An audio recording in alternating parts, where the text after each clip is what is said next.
बिंदु तुमसे ये कहकर क्या तुम्हें अपने भावों में तर देखना है। हमारा जितना प्रेम है आपके प्रति, हम उसमें आपको तल्लीन देखना चाहते हैं। कन्हैया तुम्हें एक नजर देखना है, कन्हैया तुम्हें एक नजर देखना। विदुर भीलनी के जो घर तुमने देखे, विदुर भीलनी के जो वो घर देखना है। कन्हैया तुम्हें एक नजर देखना है, कन्हैया तुम्हें एक नजर। और वो कैसे होगा? मोहर हो रसिका भूमि भावुका पिबत भागवतम रसमालयम। इस भागवत की रस कथा को पियो और बस पीते रहो, पीते रहो, पीते रहो, इसी इच्छा से कि नाथ बस आपको देखना एक नजर। हमें ये नहीं चाहिए कि हम देखते रहें आपको, आप बैठे रहो हमारे सामने, नहीं, इतनी देर की हम में क्षमता नहीं, हमारे प्राण निकल जाएंगे, हमें पता है। एक बार देखना है, पर देखना है। और वो देखने की सामर्थ्य श्रीमद् भागवत जी प्रदान करते हैं।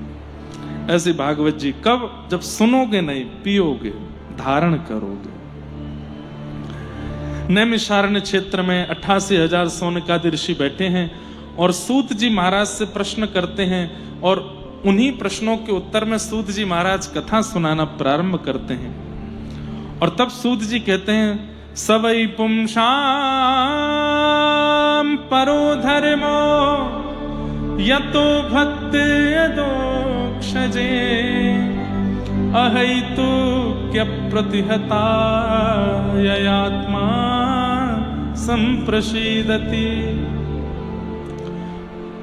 सवै पुंसां परो धर्मो यतो भक्तिर अदोक्षजे। सब लोग इधर देखो, ध्यान से सुनो। सभी प्राणी मात्र का परम धर्म क्या है? बोले अदोक्षज, भगवान की अहेतु की भक्ति करना। अहेतु की भक्ति किसको कहते हैं? प्रेम युक्त भक्ति करना। बंधुओं, आज 90% लोग, 95% लोग भगवान की आस्था युक्त भक्ति करते हैं, श्रद्धा युक्त भक्ति करते हैं, प्रेम युक्त नहीं। और एक बात कह दूं धीमे से, स्वार्थ युक्त भक्ति करते हैं।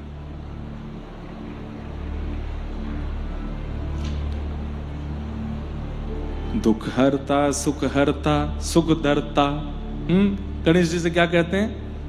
जो दुख का हरण करे और सुख को प्रदान करते, ऐसे गणपति बप्पा हम आपको प्रणाम करते हैं। अच्छा, इसका एक प्रमाण और देखो।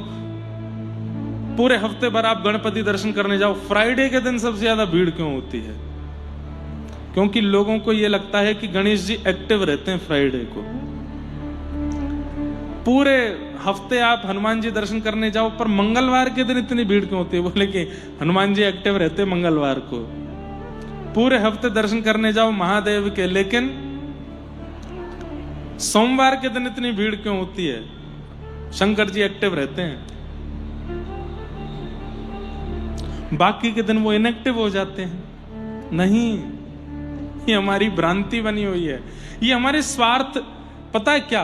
प्राचीन काल में लोगों ने विचार किया, हमारे ऋषियों ने ऐसा विचार किया, आचार्यों ने ऐसा विचार किया, ये रोज नहीं जाएंगे ये मानव, हमको पता है इनकी स्थिति। ये 7 दिन में से 6 दिन संसार के विषयों को ही देंगे, 1 दिन ही ठाकुर जी को देंगे। तो इसलिए किसी की गणेश जी में इच्छा है तो वो फ्राइडे दे दिया, किसी को अगर जैसे मंगल मूर्ति मारुति नंदन, उनको मंगल मूर्ति कहा जाता, वो मंगल है, मंगल करता है, तो इसलिए मंगलवार उनको दे दिया। सोम के दुख को दूर किया महादेव ने, मतलब सोम यानी कि चंद्रमा, इसलिए सोमनाथ महादेव है। चंद्रमा को जो श्राप लगा था दक्ष प्रजापति का कि तुम अपने रूप से विहीन हो जाओगे, तो चंद्रमा ने जाकर के महादेव की आराधना की, तो महादेव ने कहा कि देखो श्राप पूर्ण रूपेण दूर नहीं होगा, पर हम आशीर्वाद देते हैं। बोले क्या? 15 दिन आपके ससुर जी का श्राप लगेगा, एक एक दिन आप घटते चले जाओगे, अमावस्या के दिन आप अंतर ध्यान हो जाओगे, और अमावस्या के अगले दिन से हमारा आशीर्वाद लगेगा, फिर से तुम अपने रूप में आके पूर्णिमा तक। तो जिन्होंने चंद्रमा के श्राप को सुख में परिवर्तित किया, ऐसे सोमनाथ हैं, इसलिए उनको सोमवार दे दिया। ये हम लोगों के लिए निर्माण कर दिया गया कि चलो इस बहाने जिसकी शंकर जी में इच्छा है, श्रद्धा है, वो सोमवार के दिन चला जाएगा। हनुमान जी की जिसमें है वो मंगलवार को चला जाएगा, गणेश जी की जिसकी वो फ्राइडे को चला जाएगा। हर दिन स्वार्थ व्यक्ति का जब सिद्ध नहीं होता है और वो स्वार्थ के लिए जब भगवान के पास जाता है तो पर्टिकुलर डे पर जाता है, लेकिन निस्वार्थी वो तो कभी भी चला जाता है। अब बालक अपनी मां के कभी चरण नहीं दबाता, लेकिन अचानक से जाकर के किसी दिन रात को बैठ जाए, मेरी प्यारी मां कैसी हो, तो मां क्या कहेगी? क्या बात है, जल्दी बोल। नहीं नहीं कुछ नहीं, पैर दबाने आया हूं। अरे मुझे सब पता है, जल्दी बोल क्या बात है। क्यों, मैं आपके पैर नहीं दबा सकता? अरे भाई बहुत दबा लिए तूने पैर, मैं तेरी बस राजी हूं, तू जल्दी बता काम क्या है। मां बोले हाँ, वो पल्ली गली वाली से ब्याह कर लूं मैं। चल भाग यहां से। ऐसा स्वार्थी बालक, मां जानते, मां का प्रेम तो है उस बालक से, लेकिन वो बालक जब स्वार्थ सिद्ध में आता है, स्वार्थ सिद्धि में आता है, तभी मां की सेवा करता है। ऐसे ही केवल मंगलवार के दिन हनुमान जी जाने वाले, केवल सोमवार के दिन जाने वाले महादेव के पास, केवल फ्राइडे को जाने वाले गणेश जी के पास, केवल थर्सडे को जाने वाले नारायण के पास, वो सब स्वार्थी बालक हैं। ठाकुर जी उनसे आते कोई बातचीत नहीं करते हैं, सीधे बोलते हैं क्या काम है, काम बोल, निकल यहां से। नाथ ये काम कर दो, ठीक है हो जाएगा जा। उससे ठाकुर जी ज्यादा मतलब नहीं रखते, लेकिन जो रोज जाता है, जो रोज बैठता है, जो रोज देखता है, रोज दर्शन करता है, ठाकुर जी को इतना प्रिय लगने लगता है। बोले ये मेरे से निस्वार्थ भाव से आता है, बस मुझे देखने आता, मेरा दर्शन करने आता, मुझे अपना मानता है। कभी ठाकुर जी की इच्छा हो जाती, ठाकुर जी उसके पास चले जाते। निस्वार्थी सबको प्रिय होता है, हमको भी स्वार्थी व्यक्ति प्रिय नहीं है, हमको भी निस्वार्थी प्रिय, तो ठाकुर जी को स्वार्थी कैसे प्रिय हो सकता है? परंतु आज 90 से 95% लोग भक्ति करने वाले स्वार्थी हैं, उनका एक स्वार्थ है ठाकुर जी से, इसलिए कर रहे हैं। पर यहां पर सूत जी महाराज कहते हैं सबई पुंसाम परो धर्मो, भजन करना चाहे स्वार्थ से चाहे कैसे भी वो धर्म हो सकता है, पर निस्वार्थ भाव से ठाकुर जी का भजन करना ये परम धर्म है।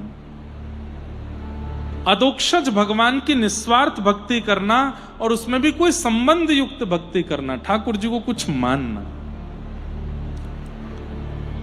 वो निस्वार्थ भक्ति है, उससे ठाकुर जी प्रसन्न होते हैं। धर्म स्वनिष्ठितः पुंसा विश्वक्सेन कथा सुयः नोत्पादयेदधिरतिं श्रमेव हि केवलम्। अब यहां बहुत अच्छी बात कही गई, व्यक्ति को ठाकुर जी स्वीकार कर रहे हैं, इसका प्रमाण क्या है? भक्त की भक्ति से ठाकुर जी प्रसन्न हो रहे हैं, इस बात का प्रमाण क्या है? आषाढ़ी आती है और महाराज पूरे महाराष्ट्र से वारी जाती हैं पंढरपुर, आलंदी से लोग जाते हैं, देवगढ़ से लोग जाते हैं, और अपना वहां एक बार मेरी कथा हुई खामगांव के पास में एक जगह है शेगांव, वहां श्री गजानन महाराज का सुंदर स्थान, वहां से कितनी लंबी वारी, लोग कितना पैदल चल चल के पंढरपुर जाते हैं। लेकिन यहां पर एक बहुत बड़ी बात कही गई, आप इतना परिश्रम ठाकुर जी की प्राप्ति में करते हो, आप हिमालय की यात्रा करके दर्शन करते हो, गंगा स्नान करते हो, तीर्थों का जल स्नान करते हो, ब्राह्मण भोज कराते हो, गौ सेवा करते हो, आदि आदि, ये सब कुछ जो भी कुछ आप करते हो, इन सब भावों से ठाकुर जी प्रसन्न हैं, इसका प्रमाण क्या है? बहुत अच्छी बात है। तब कहते हैं विश्वक्सेन कथासु यः,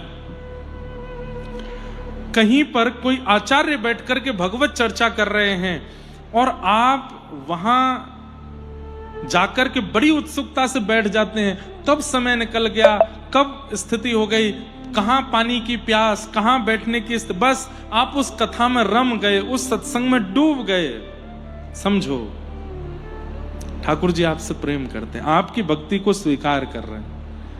मतलब सत्संग ये प्रमाण है, सत्संग में जो आपका मन लगता है वो इस बात का प्रमाण है कि ठाकुर जी आपसे प्रेम करते हैं कि नहीं। कई लोग होते हैं कथा में बैठे बैठे भी उनका फोन बंद नहीं होता, मेरी दृष्टि भी उनको दिखती नहीं है। फिर एक बार, ये मेरा नियम है, एक बार मुझे जो फोन चलाता दिख जाता है, मैं प्रयास करता हूं कि 7 दिन में उसको ना देखूं। यहां पर भी ये कर्ण पिशाचनी आपका साथ नहीं छोड़ रही है। कर्ण पिशाचनी कानों में सारी बातें बोल देती आकर के, वहां ये चल रहा है, वहां ये चल रहा है, वहां ऐसा हो रहा है। कथा में तो इसको कम से कम स्विच ऑफ ही रखना चाहिए, लेकिन कथा में बैठ करके जो इतना तक भूल जाता हो। अब जैसे भाई गर्मी का समय है, आप आधा घंटा बोल के देखिए नॉन स्टॉप, आपका गला सूख जाएगा, प्यास लगने लगेगी, इच्छा होगी कि कुछ पिला दो। और 1 घंटा कुछ बोलने के बाद तो आपका मन होगा कि भाई अब मुझे कुछ बुलवाओ मत। पर 3, 3.5, 4 घंटा कथा चलती है, ना पानी की इच्छा होती है, एक आसन पे बैठे रहते हैं, ना पैर सीधा करना, ना टेढ़े मेढ़े होने की कोई इच्छा नहीं, एक आसन पे बैठे इसी में ही बैठे रहेंगे। ऐसी स्थिति में जो कथा सुनने में रुचि रखते हैं, जिनका मन एकाग्र, चित्त वृत्ति एकाग्र, नेत्र एकाग्र, कान एकाग्र, सब कुछ एकाग्र होकर के भगवत भजन, भगवत कथा श्रवण करते हैं, और केवल दिखावे के लिए नहीं कि अगल बगल वाले देखें, देखो कितनी सावधानी से कथा सुन रहा, नहीं, भाव से। नेत्र भी सजल हो जाते हैं, प्रेम पुलकित हो जाता है, रोंगटे खड़े होते हैं। ये सब प्रेम पुलकित स्थिति अगर कथा सुनते सुनते हो रही है, तो इसका मतलब है कि आपके द्वारा किए गए भक्ति अनुष्ठान, परिक्रमा, वारी आदि, ये सब ठाकुर जी इन सब से बड़े प्रसन्न हैं। इसलिए सत्संग में आपकी रुचि बन रही है, सत्संग में आपका मन लग रहा है। छत्रपति शिवाजी महाराज, उनके प्रसंग में आता है कि दुनिया में, पूरे भारत में कहीं भी वे जाते थे, पहले पूछते थे संत श्री तुकाराम जी महाराज कहां हैं उन दिनों। अगर उन्हें पता चलता था कि मैं जहां जा रहा हूं वहां आसपास संत श्री तुकाराम जी महाराज प्रवचन करने वाले हैं, तो वे अपने राजकीय स्वरूप का त्याग करके, अपने सेना का त्याग करके, अपने अस्त्र शस्त्र बलों का त्याग करके जाते थे, सत्संग सुनते थे। और कहते हैं इतने छत्रपति शिवाजी महाराज, जिनका रूप देख करके बड़े बड़े मुगल बादशाह थरथर कांपते थे, उनका रूप कितना पराक्रम से भरा होगा, लेकिन जब वो तुकाराम जी महाराज के सत्संग में जाते थे तो वहां नेत्रों से अविरल अश्रुधार गिरते रहते थे, प्रेम पुलकित तन रहता था।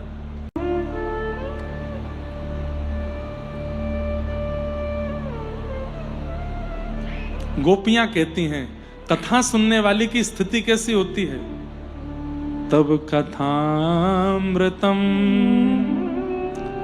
तप्त जीवनम कवि भीरीडितम कल्मषापहम श्रवणमंगलम श्रीमदाततं भुवि गृह्णन्ति ते भूरिदा जना। कथा सुनते समय स्थिति कैसी होती है, तो गोपियां कह रही हैं तब कथामृतम। पहली बात तो कथा शब्द जैसी ना लगती हो, ऐसा लगता हो कि अमृत पिलाया जा रहा है। संबोधनों का ध्यान रखिएगा। और यदि ये अनुभव कथा में बैठ के नहीं हो रहे हैं तो इसका मतलब कहीं ना कहीं ठाकुर जी अभी हमसे प्रसन्न नहीं है, क्योंकि यहाँ स्पष्ट कह रहे हैं कि ठाकुर जी की प्रीति, ठाकुर जी की आपके प्रति प्रसन्नता कथा में रुचि के रूप में प्रकट होती है। सबसे पहली बात, शब्द ना लगते हों, अक्षर ना लगते हों, वक्ता के मुख से निकली हुई बातें अमृत के समान लगती हों। अमृत मतलब जिसका पान करके अत्यंत तृप्ति का अनुभव हो जाए, उसको अमृत कहते हैं। कथा ज्यों ज्यों कर्ण रंध्र से प्रवेश करे, मानो ऐसा लगता है कि बस आहा, अब सब विषाद जा रहे हैं, सब नष्ट हो रहा है, सब संसार के विषय भोग भाव सब खत्म हो रहे हैं, परम शांति की स्थिति बन रही है। पहली बात, तब कथामृतम, कथा अमृत के समान लगे। तप्त जीवनम, जीवन के जितने भी ताप हैं, चाहे वो शारीरिक ताप है, चाहे वो बौद्धिक ताप है, चाहे वो मानसिक ताप है, चाहे वो पारिवारिक ताप है, चाहे वो संबंधों का ताप है, वो सारे ताप धुल जाते हों, भूल जाते हों आप उनके बारे में कथा में बैठ करके। अब यहां इतने सारे लोग बैठे हैं, कोई हो सकता है अपनी पत्नी से लड़के आया हो, कोई हो सकता है अपने पति से लड़के आया, कोई बच्चे माता पिता से लड़के आए हों, झूठ बोल के आए हों, कई अपने संसार के बहुत सारे विषादों से, पर यहां आते ही परम प्रसन्न, सब भूल भाल गए। क्या चल रहा है, क्या हो रहा है, कुछ याद नहीं। कल्मषापहम, कल्मषों का जो नाश कर देती हो, कथा सुनकर के कल्मष दूर हो जाते हो। श्रवण मंगलम, मानो ऐसी इच्छा प्रकट हो जाती हो, हे विधाता ये दो ही कान क्यों दिए हैं, इस परम मधुर कथा को सुनने के लिए तो असंख्य कान होने चाहिए थे। रोम रोम हूं मैं तो श्रवणमयी रे। ब्रज की गोपियां कहती थी, जब कोई यमुना पुलिन पर खड़े होकर के और ग्वाला कृष्ण को पुकारते थे, अरे कन्हैया, अरे कृष्ण, चल जल्दी चल, गैयान को लेकर के वापस नंद भवन को चल दे, अरे नंदरानी यशोदा मैया तेरी बाट देख रही है लाला। जैसे ही वो ग्वाल बाल कृष्ण को ऊंची टेर दे करके बुलाते हैं, तो गोपियों के कानों में जब वो कृष्ण नाम ध्वनि पड़ती है, तो गोपियां कहती हैं, अरे विधाता, तेने दो कान क्यों बनाए? तो इन रोओं का कोई काम नहीं है, ये जबरदस्ती हमारे शरीर में ये रोएं प्रकट हुए, इनकी जगह तू कान ही प्रकट कर देता, असंख्य कान हो जाते ताकि उनसे हम कृष्ण नाम सुनते। अब व्रज रस में मुझे ज्यादा अगर आप ले जाएंगे तो फिर मैं वहीं चला जाऊंगा। एक और बहुत सुंदर भाव आता है। एक दिन सब गोपियां किशोरी जी को लेकर के बैठी थी, बीच में एक शिला के ऊपर किशोरी जी बैठी हैं और चारों तरफ सब गोपियां बैठ करके श्री कृष्ण की रूप माधुरी का वर्णन कर रही हैं। कैसे हैं श्याम सुंदर, आहा। कोई गोपी कह रही है ऐसी काचनी पहन करके घूमते हैं, अरे कोई गोपी कह रही है ऐसी कमर पर क्षुद्र घंटिका पहन के डोलते हैं, कोई गोपी कह रही है आपने भुजा देखी उनकी, वो आजान उलंबित भुजा। जब ठाकुर जी खड़े होते हैं तो उनके हाथों की जो सबसे बड़ी उंगली है वो घुटने तक आती है, इतनी लंबी लंबी भुजाएं हैं ठाकुर जी की। और वो भी पतली दुबली भुजा नहीं है, खूब अच्छी, मानो जैसे कोई सुंदर गदमदरा से हाथ हैं ठाकुर जी के, स्पर्श करने की इच्छा होती है। कोई कहती है अरे मैं तो ग्रीवा पे अटक गई हूं, ऐसे सुंदर गलो है। जब जब श्री कृष्ण अपने टेढ़े मुखमंडल को इधर उधर घुमा में उनके गर्दन पे जो सरवटें आती हैं, मेरा तो मन करे मैं वही में डूब जाऊं, इतने सुंदर लगे। कोई गोपी बोली अरे मैं तो 6 महीना ते चरणन में ही अटकी हूं, जब जब मेरे सामने आमे चरणन ते मेरी नजर ही ना हट पावे। कैसे त्रिभंग लली श्याम सुंदर, कैसे कमल जैसे पवन प्रिय उनके चरणारविंद हैं। कोई गोपी कह रही है अरे मैं तो एक भंवर की तरह उनके घुंघराले केशन में अटक गई हूं, कैसे केश हैं उनके।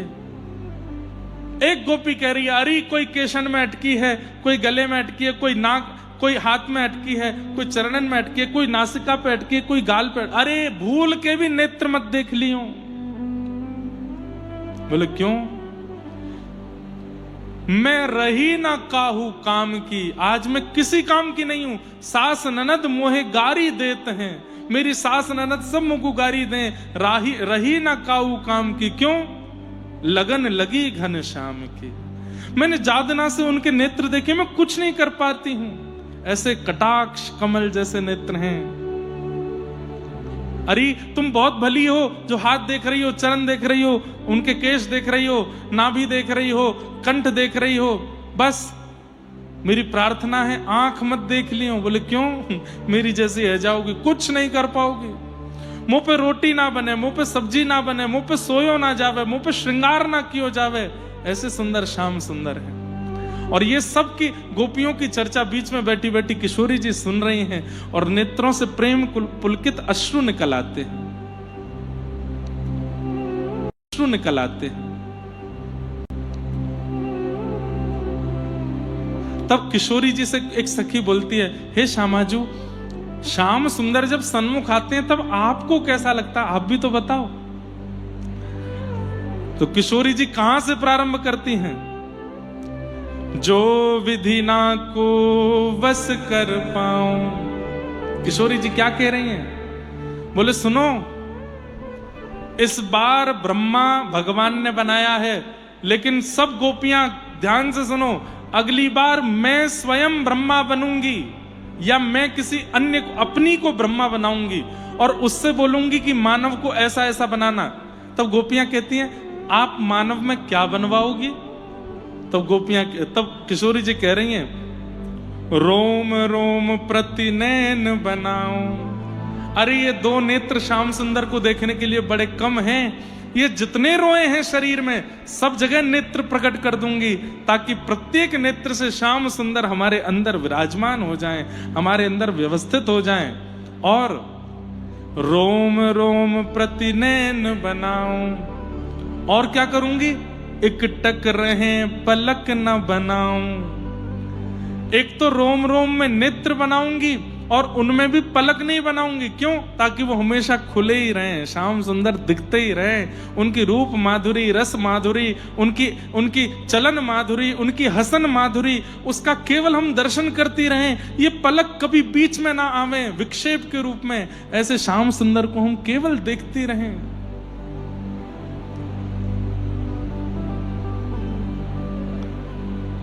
तब पूर्ण होंगे मनोरथ, सफल हमारे काज। तब किशोरी जी बोल रही हैं, तब चैन मिलेगा। अभी 2 नेत्रों से चैन नहीं मिलता है। 2 नेत्रों से श्याम सुंदर को देख करके मन भरता नहीं है। रोम रोम से देखना है, रोम रोम से अनुभव करना है।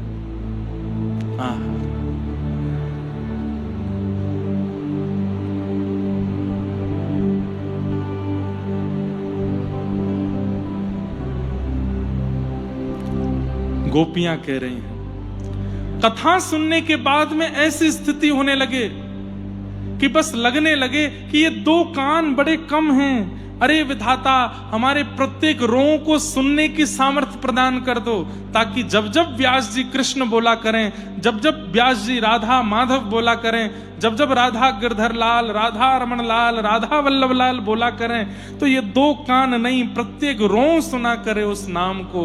हमारे शरीर में रक्त की धार नहीं, कृष्ण नाम की धार बहने लगे। ऐसी मन में इच्छा प्रकट कथा सुनते सुनते होने लग जाती हो, तब समझो कि ठाकुर जी प्रसन्न है। श्रवण मंगलम श्रीमदाततम। और कितनी बड़ी बात है, कथा सुनने के बाद व्यक्ति को लगता हो मुझसे ज्यादा धनवान कोई नहीं है इस संसार में। भले ही किसी और से 10 रुपया किराया देकर के आए हैं कथा सुनने के लिए, लेकिन कथा सुनने के बाद क्या लगे, मुझसे ज्यादा धनवान कोई नहीं है। क्यों? आज 4 घंटे में बताई हुई समस्त भावों को मैंने पी लिया है, उड़ेल लिया है अपने चित्त में।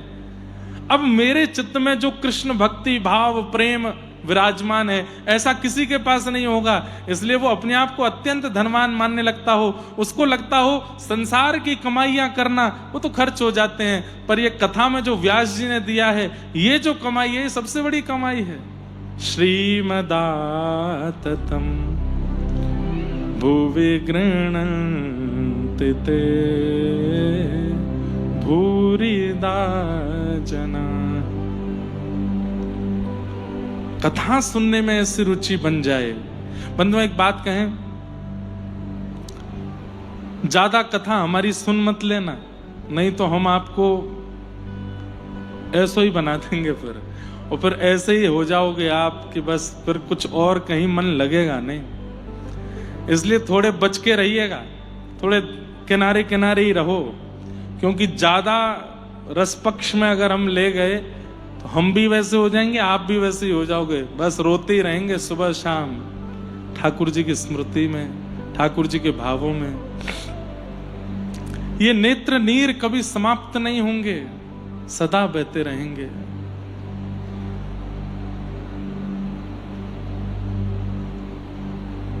स्थिति कैसी हो जाएगी?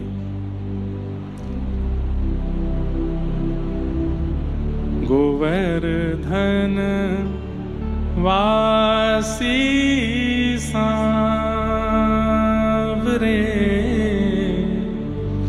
गोवर्धन वासी सांवरे, लाल तुम बिन रहो न जाए, लाल तुम बिन रहो न जाए रे, गोवर्धन वासी सांवरे, गोवर्धन वासी सांवरे। दर्शन को नैना तपे, वचन सुनन को कान, मिलवे को हियरा तपे, हिय के जीवन प्राण, गोवर्धन वासी सांवरे, गोवर्धन वासी सांवरे, सांवरे। बस ऐसी स्थिति हो जाएगी, तुम बिन रहो न जाए, बस अब आप चाहिए। जैसे प्यासे को जल चाहिए, जैसे लोभी को धन चाहिए, जैसे निर्धन को धन चाहिए, जैसे कामी को काम चाहिए। हे नाथ, ये सब उसके बिना नहीं रह पाते, ऐसे मैं भी आपके बिना नहीं रह सकता, आप चाहिए मुझे। कथा सुनते सुनते ये भावना, ये स्थिति मन में प्रकट होने लग जाए, ऐसी मन स्थिति, ऐसी चित्तवृत्ति होने लग जाए, तो समझ जाओ ठाकुर जी आपसे प्रसन्न हैं। लेकिन बस समय पूर्ति के लिए कथा सुन रहे हैं कि इतने बजे से इतने बजे तक सुननी है, ये बातें सुननी है, फिर उसके बाद उठ के जाना है। ठाकुर जी आपसे इतने प्रसन्न नहीं है, क्योंकि आप केवल वहीं अटक गए हो, उससे आगे बढ़ नहीं पा रहे हो।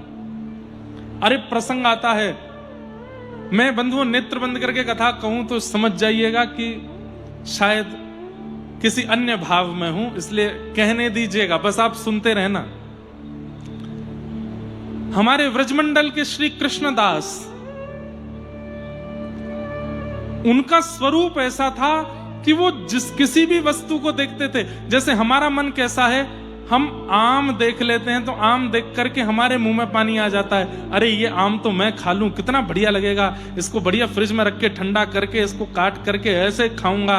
कोई सोचता है चूस के खाऊंगा, कोई सोचता है इसकी गुठली खाऊंगा, कोई सोचता है इसका अचार बनाऊंगा। आम को देख करके हम अपने रसना की कितनी भावना सोच लेते हैं। लेकिन कृष्णदास जी की दृष्टि कैसी थी, वो आम की सुंदरता देख करके मन में विचार करते थे, मेरे ठाकुर जी को भोग लगेगा तो उनको कितना सुख मिलेगा, उनको कितना अच्छा लगेगा। कोई व्यक्ति कपड़े देखता है तो कपड़े देख करके तुरंत सोच लेता है मैं पहनूंगा तो कैसा लगूंगा। लेकिन श्री कृष्णदास जी सोचते थे इस छपाई का कपड़ा यदि मेरे ठाकुर जी की पोशाक बनेगी तो कितनी बढ़िया लगेगी। मतलब वो हर वस्तु को देख करके ठाकुर जी के ऊपर इमेजिन करते थे, कभी अपने ऊपर नहीं। एक बार आगरा गए, आगरा की सब्जी मंडी में घूम रहे थे, तभी उनको एक सुंदर गायन का स्वर सुनाई देने लगा। एक कोई स्त्री बड़े सुंदर स्वर में गा रही थी, और वो स्वर सुनते ही कृष्णदास जी रुक गए और मन में सोचने लगे इतना सुंदर स्वर। अरे ये स्वर तो मेरे ठाकुर जी के सन्मुख प्रकट होना चाहिए, इस स्वर से तो मेरे ठाकुर जी की सेवा होनी चाहिए।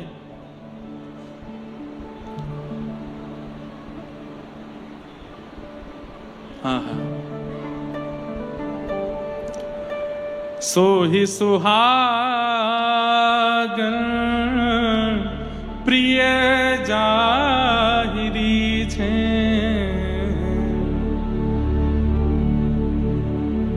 मेरे ठाकुर जी को प्रिय लगेगा ये। और ये सोच करके श्री कृष्णदास जी उस स्वर का पीछा करने लगे, कहां से ये कोकिल स्वर आ रहा है, इतना मीठा कौन गा रहा है। और ढूंढते ढूंढते ढूंढते जैसे ही एक गली में पहुंचे, गली से अंदर गए, वहां पर देखा एक बहुत सुंदर सा भवन था। और जैसे भीतर गए तो क्या देखते हैं, चारों तरफ मन चले लोग बैठे हैं, कोई पी रहा है, कोई धन लुटा रहा है, कोई वाह वाह कर रहा है, और बीच में एक नगर वैश्या बैठ करके गा रही है। उन सबको रिझाने के लिए गा रही थी, पर उससे कृष्ण भक्त श्री कृष्णदास जी रीझ गए। जब उसने अपना गायन खत्म किया तो कईयों ने उस पर धन लुटाया, कईयों ने कुछ कहा, कोई सोने की मोहर लुटाने लगा। कृष्णदास जी ने तुरंत उसके रूप को देख करके कहा कि इसका गायन तो मेरे श्रीनाथ जी के आगे होना चाहिए। गए उस वैश्या के पास और वैश्या से जाकर के बोले, हमारे सेठ को रिझाओगी अपने गायन से?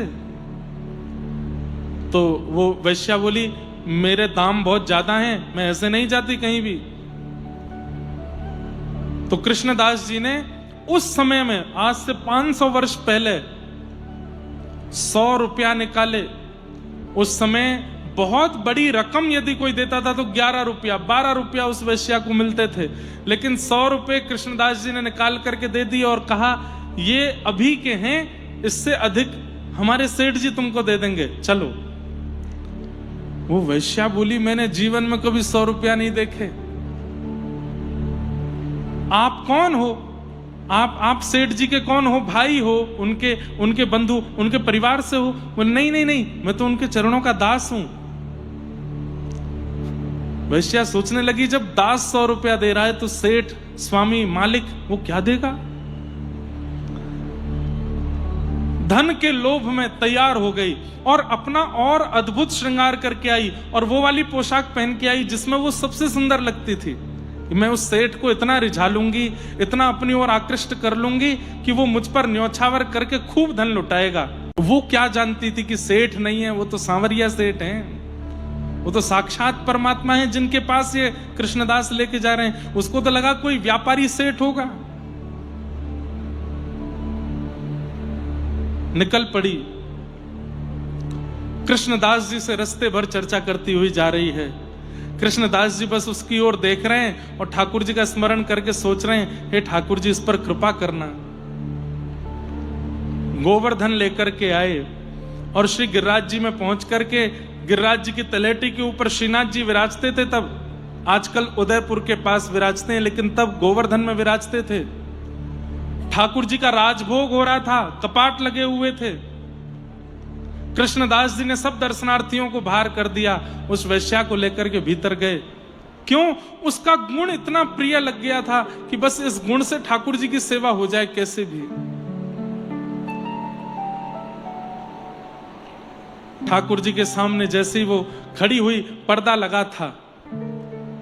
कृष्णदास जी की ओर देख के बोलती, कहां है तुम्हारे सेठ? बोले, भोजन कर रहे हैं अभी, तुम बस ध्यान से देखती रहना, और सुनो, रिझाने में कोई कसर मत छोड़ना, प्रसन्न कर देना उनको। वो प्रसन्न हो गए तो वो दे देंगे जो बड़े बड़े लोग नहीं दे सकते। अरे आप चिंता मत करो, मैं ऐसा गाऊंगी, मैं ऐसा नृत्य करूंगी, ऐसा कुछ सुनाऊंगी, रीझ जाएंगे।